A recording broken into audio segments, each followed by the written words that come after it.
오늘 열왕기하 18장 말씀 우리 함께 살펴보겠습니다.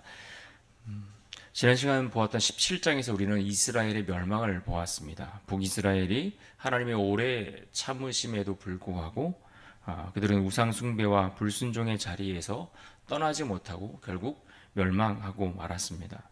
자기 나름대로의 전략도 있었고 계획도 있었지만 하나님을 의지함, 하나님을 의뢰하고 하나님을 신뢰하는 모습들이 그에게 있지 않았습니다.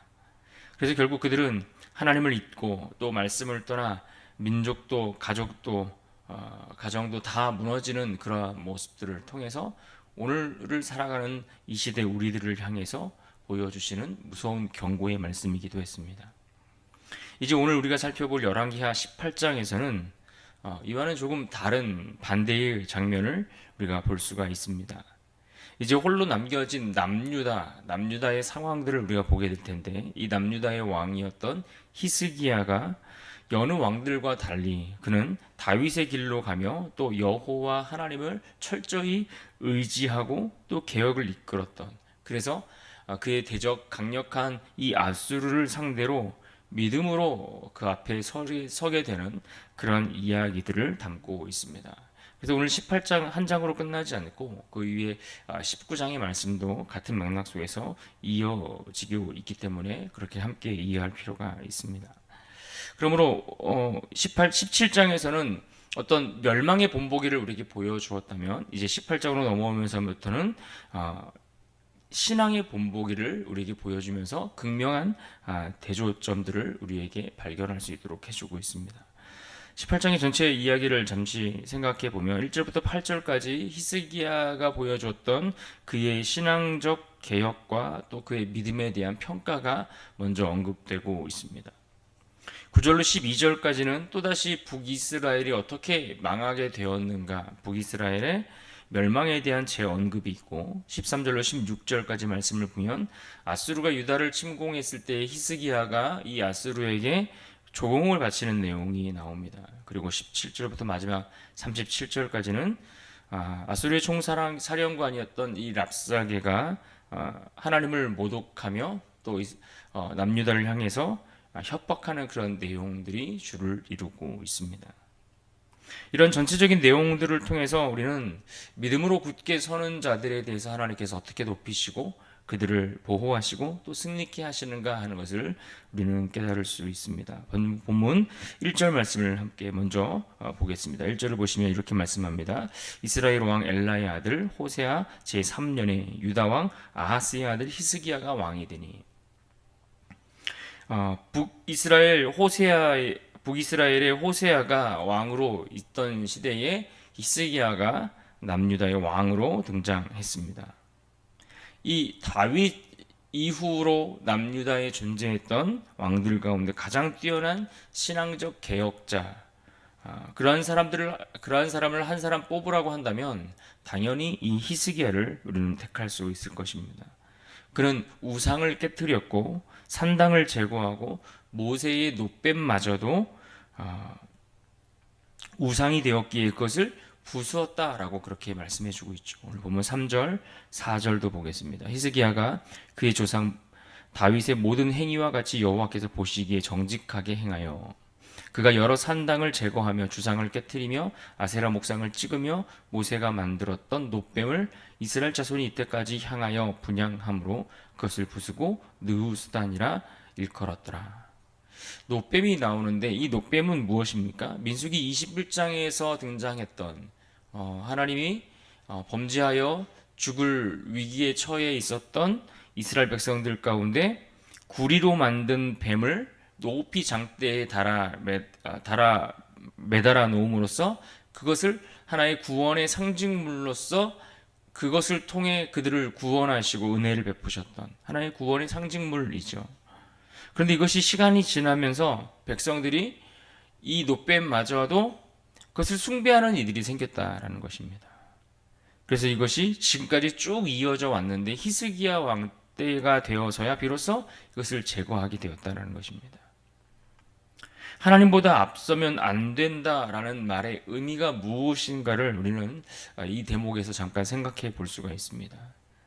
신앙의 어떤 상징물, 어떤 우리의 신앙에 어떤 변화를 주었던, 큰 유익을 주었던 어떤 계기가 되는, 그래서 그것을 상징하는 그 어떤 것이라 할지라도, 아무리 의미 있는 것이다 할지라도 그것이 하나님보다 앞설 수 없다는 것입니다. 하나님보다 앞서는 그 모든 것들은 다 결국 이와 같이 우상이 되고 만다는 것이죠. 때로는 우리 삶에 드려지는 예배의 어떤 형식이 그럴 수도 있고, 전통이나 또 혹은 오래된 교회 건물들, 혹은 어떤 많은 역사를 이루었던 대단한 사역조차도 그것이 하나님 자체보다 중요하게 여겨지기 시작하면 그것은 오늘 말씀하고 있는 느우스단, 노뱀과 같은 그러한 존재가 되고 마는 것을 우리는 기억할 필요가 있습니다. 그렇다면 오늘 우리에게 있어서 이 히스기야가 보여주었던 것처럼 과감하게 제거해야 할 노뱀, 느우스단 이런 것이 있다면 무엇이 있겠습니까? 이런 면을 볼 때에 히스기야는 단지 개혁자라고만 하는 정도가 아니라 그는 정말 신실하게 하나님을 신뢰했던 그런 믿음의 사람이다라고 이야기할 수 있을 것입니다. 그래서 성경에서도 그에게 내렸던 하나님의 평가가 어떻습니까? 5절을 보십시오. 히스기야가 이스라엘 하나님 여호와를 의지하였는데 그의 전후 유다 여러 왕 중에 그러한 자가 없었으니, 그가 정말 하나님을 전심으로 의지하고 신뢰했다라는 것을 하나님이 인정해 주셨다라는 것입니다. 정말 이러한 평가야말로 하나님께서 히스기야에게 내려주신 가장 귀하고 복된 평가가 아니겠습니까?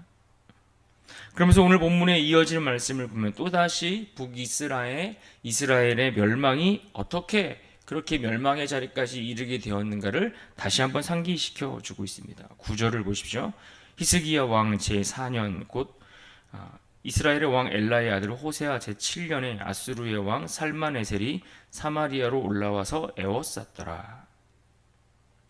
지금 이 북이스라엘이 멸망한 이런 내용들을, 이러한 설명을 하고 있는 것은 유다 왕 히스기야가 통치하던 그 시대의 시대적 배경을 설명해 주기 위한 목적도 있겠거니와 동시에 이 북이스라엘의 상황과 지금 남유다의 상황을 대비해 주려고 하는 목적이 이 안에 담겨 있습니다.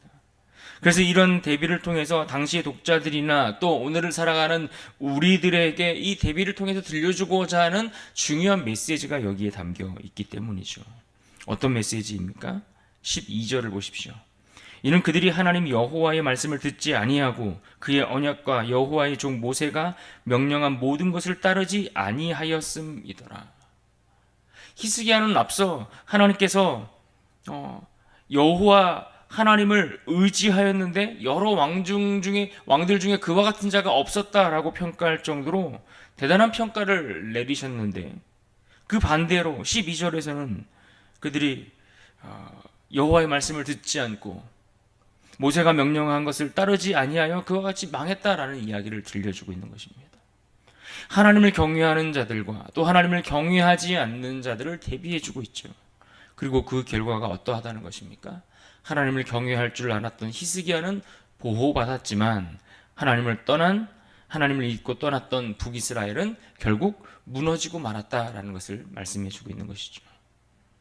이것은 오늘을 살아가는 우리의 삶에도 동일하게 작용하는 원리입니다. 순종 없는 믿음은 결국 무너지고 순종하는 믿음이야말로 결국 세움을 받게 된다라는 것이죠.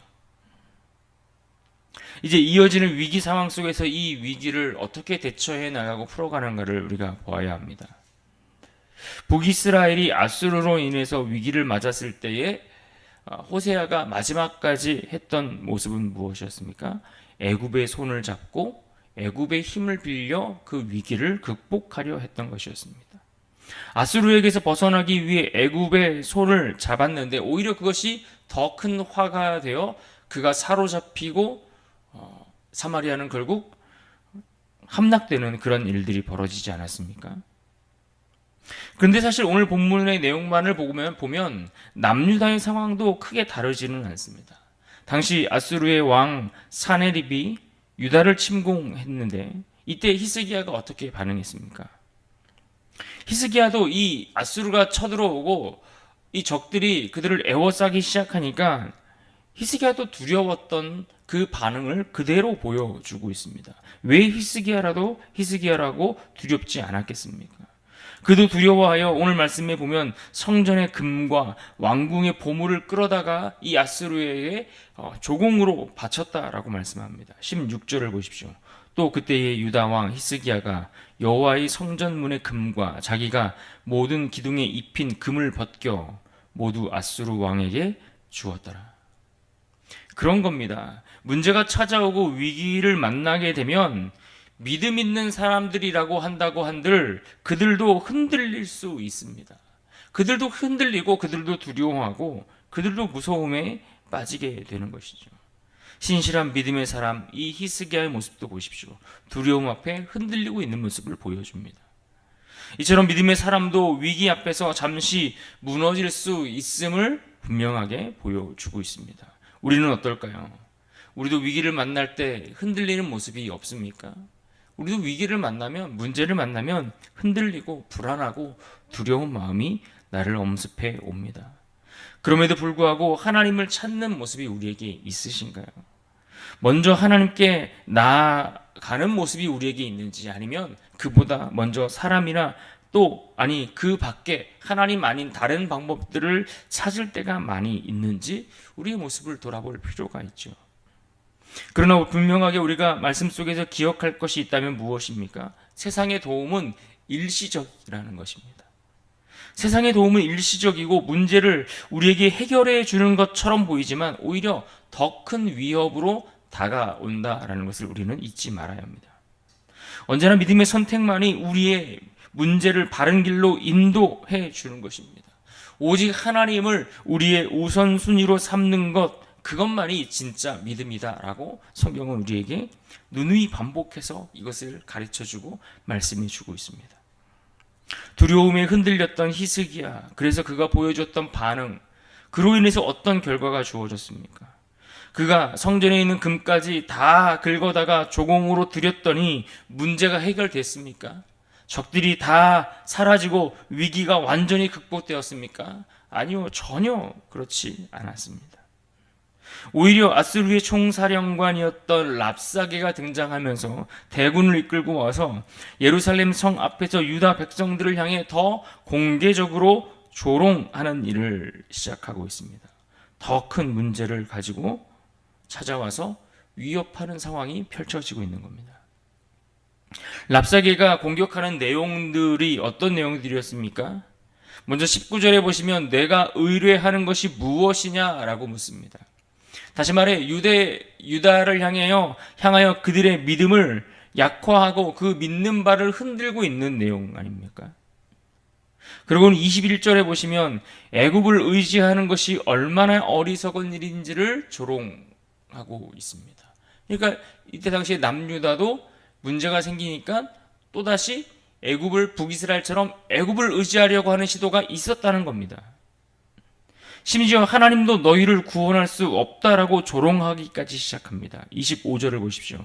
내가 어찌 여호와의 뜻이 아니고야 이제 이곳을 멸하러 올라왔겠느냐? 여호와께서 전에 내게 이르시기를 이 땅으로 올라와서 쳐서 멸하라 하셨느니라 하는지라. 마치 자기들이 남유다를 침공하는 것이 하나님께서 그렇게 말씀하셔서 온 것처럼 이야기하고 있지 않습니까? 그러면서 29절과 30절에 보시면 히스기야, 너희를 다스리는 왕 히스기야의 말을 믿지 말라라고 말하며 백성들의 마음을 흔들고 있습니다. 그러면서 37절에 보시면 사네립이 자신의 왕 아수르의 왕이 너희에게 복을 줄 것이다 라고 말하며 그들을 유혹하고 있는 말씀이 나오죠. 31절을 보십시오. 너희는 히스기야의 말을 듣지 말라. 히스기야의 말을 듣지 말라. 아수르 왕의 말씀이 너희는 내게 항복하고 내게로 나아오라. 그리하고 너희는 각각 그의 포도와 무화과를 먹고 또한 각각 자기의 우물의 물을 마시라. 지금 사네립에 되시는 이 랍사게가 하는 말은 결국 자신이 하나님도 이길 수 있다라고 이야기하는 것이죠. 그렇게 말하면서 그는 단순히 사람을 조롱하고 사람을 업신여기는 정도가 아니라 하나님의 권위 자체를 조롱하며 공격하고 있는 내용을 보여주고 있습니다. 우리도 이 같은 세상의 공격들에 대해서 우리가 유심히 살피고 또한 주의 깊게 행동할 필요가 있습니다. 오늘날에도 세상은 동일한 방식으로 우리를 조롱하고 우리를 향해 공격해 옵니다. 하나님이 어디 계시냐라고 묻죠. 믿어도 변하는 게 뭐가 있냐라는 식으로 우리를 향해 조롱하는 수많은 이야기를 우리는 들으면서 살게 됩니다. 하나님 믿는다고 뭐 다를 바가 있냐라는 식의 이야기를 자주 듣게 되지 않습니까? 이럴 때 우리는 어떤 반응을 보이고 있습니까? 이런 공격 앞에서 믿음의 확신을 가지고 우리가 하나님을 향한 그 중심을 잘 지켜가든지 아니면 그 흔들림 가운데 신앙과 상관없는 길들을 선택하든지 우리는 둘 중에 하나의 모습으로 빠져갈 수밖에 없지 않겠습니까? 결국 북이스라엘이 보여주었던 모습과 달리 히스기야는 다른 방법, 다른 차이를 보이며 다른 선택의 길을 걸어가는 것을 우리는 계속되는 말씀 속에서 볼 수가 있습니다. 그리고 이 다른 차이의 선택이 결국 어떤 결과를 가져다 주는가를 우리에게 보여주죠. 잠시 두려먹고 흔들렸고 그래서 성전에 있는 금까지 다 긁어다가 조공으로 바쳤던 그러한 히스기야의 연약한 모습이 드러나기도 했지만 그러나 그 위기가 계속되고 더 심각한 문제로 치닫게 되자 그의 마음과 중심을 다잡아가는 모습을 우리는 볼 수가 있습니다. 36절을 보십시오. 그러나 백성이 잠잠하고 한마디도 그에게 대답하지 아니하니 이는 왕이 명령하여 대답하지 말라 하였습니다. 왜 침묵을 명령하였을까요? 왜 적들의 조롱과 공개적인 그 공격적 말들에 아무런 반응을 하지 말도록 그렇게 지시하고 있는 것일까요? 지금 히스기야는 이제 이 문제를 어떻게 해결해야 될지, 아니 이 문제의 방향과 시선을 돌리기 위해서 이와 같은 태도를 취하고 있는 것을 우리가 이해할 필요가 있습니다. 문제에 고정되어 있고 상황에 집중되어 있고 내 앞에 놓인 그 장애물에 집중되어 있었던, 고정되어 있었던 그 모든 시선들을 대적에게 고정되어 있던 그 시선을 돌려서 하나님께로 돌리기 위해서 그는 이와 같이 침묵할 것을 명령하고 있는 것입니다. 수많은 조롱들을 뒤로하고 대적들 앞에서 오히려 말을 아끼고 있습니다. 침묵을 지키고 있습니다. 그리고 그 모습 그대로 가지고 하나님 앞에 나아가기 위함인 것이죠. 이것이 이어지는 19장의 내용입니다. 그래서 오늘 우리는 이 말씀을 통해서 특별히 5절의 말씀을 다시 한번 읽고 기억하고 붙들며 승리하는 하루가 되면 좋겠습니다. 5절 말씀 우리 같이 한번 읽어볼까요? 함께 읽습니다. 시작. 히스기야가 이스라엘 하나님 여호와를 의지하였는데 그의 전후 유다 여러 왕 중에 그러한 자가 없었으니. 우리는 위기의 때에 하나님을 의지해야 한다라는 이 한 가지를 우리에게 가르쳐 주고 있습니다. 문제가 찾아오고 어려움을 만나면 더욱 더 하나님을 의지하라는 것입니다. 오늘 우리가 살아가는 이 시대에도 하나님은 히스기야와 같은 그러한 사람들을 찾고 계시는 겁니다. 무너진 신앙의 시대, 하나님의 이름이 땅에 떨어지고 업신여기고 조롱을 당하는 그러한 시대를 살아가고 있지만 이때에 하나님을 전심으로 의지하여 타협하지 아니하고 끝내 하나님을 선택하는 그러한 믿음의 사람, 또 그러한 사람들을 통해 이 땅에 무너진 시대를 하나님은 다시 세워 가시겠다라고 약속하고 계시는 것입니다. 그러므로 오늘 우리가 잠시 흔들렸던 이 히스기야의 모습을 보면서 그럼에도 불구하고 다시 그의 마음과 중심을 다잡아가는 그 모습을 보면서 우리의 중심을 돌이켜 우리도 하나님께로 온전히 향하여 하나님을 더욱더 의지하여 복을 얻는 그러한 귀한 인생으로 살아갈 수 있기를 주님의 이름으로 축원합니다.